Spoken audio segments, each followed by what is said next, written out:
à toutes et tous. La Minute Quantique d'Amour, c'est un pas de plus dans la conscience de notre puissance créatrice. Et bien aujourd'hui, c'est une belle journée de printemps. On peut entendre les oiseaux chanter, la lumière est extraordinaire, toute la nature éclot, prend sa place, les bourgeons, les fleurs. Et ça m'a donné envie donc de vous proposer aujourd'hui une petite réflexion sur la faculté d'émerveillement. La faculté d'émerveillement, c'est quelque chose qui appartient beaucoup à notre petit enfant intérieur. Si vous regardez un petit bébé, un tout petit enfant, il a une façon de regarder, d'appréhender les choses. Il découvre à chaque instant. Et il est émerveilleux à chaque instant.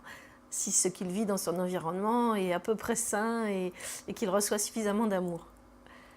Et comment se fait-il qu'en grandissant, nous perdions petit à petit, sans nous en rendre compte, cette faculté d'émerveillement qui est quelque chose d'extraordinaire?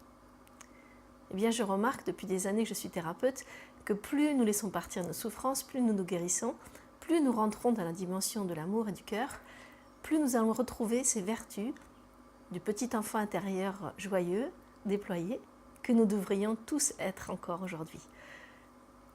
Donc aujourd'hui, j'ai envie de vous partager une petite posture de la vie que j'avais apprise en stage de tantra qui s'appelle « Comme pour la première fois ». Et je la transmets dans un de mes stages. Qu'est-ce que c'est « Comme pour la première fois » ?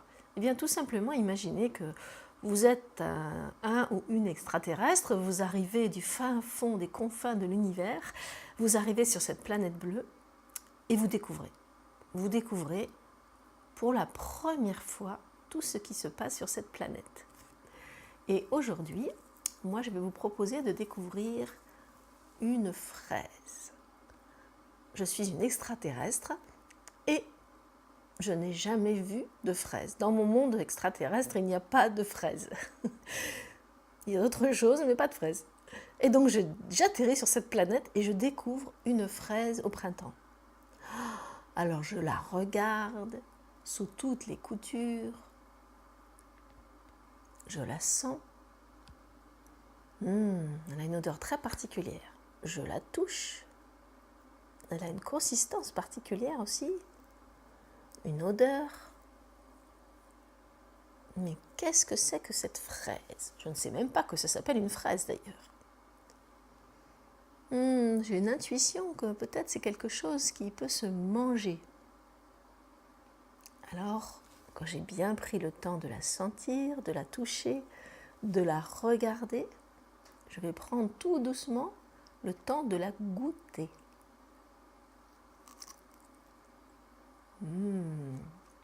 C'est la première fois que je mange une fraise. Je laisse la fraise se répandre d'abord dans ma bouche, découvrir cette saveur délicate. C'est la première fois que je mange une fraise. Et bien voilà, je vous propose de pratiquer au moins une fois par jour. Beaucoup plus si vous voulez, bien sûr, mais une fois par jour, ce sera bien déjà. Comme pour la première fois, ça peut être le matin en prenant ma douche, de l'eau chaude. Comme pour la première fois, je prends une douche chaude. Quand je me lève, je prends mon petit déjeuner. Comme pour la première fois, je bois mon thé, un thé délicieux. Je me tourne vers le ou la partenaire qui est dans ma vie ou vers mes enfants et je les regarde comme pour la première fois, avec cet élan d'amour et d'émerveillement. Et il y a des dizaines, voire des centaines de possibilités de regarder comme pour la première fois tout au long de votre journée. Et ce comme pour la première fois va vous emmener dans une dimension de découverte, de gratitude et d'émerveillement, qui sont des découvertes, qui sont des vertus merveilleuses à ressentir et qui nous apportent de la joie et de la douceur. Il n'y a rien de pire qu'être habitué, être blasé par les choses qui sont à l'intérieur et à l'extérieur de nous. Alors je vous propose de bien pratiquer comme pour la première fois. Et peut-être c'est comme pour la première fois que vous m'avez vu dans cette vidéo. Alors je vous souhaite de me revoir bientôt. Je vous souhaite une très belle journée et je vous dis à très bientôt dans le chant du cœur.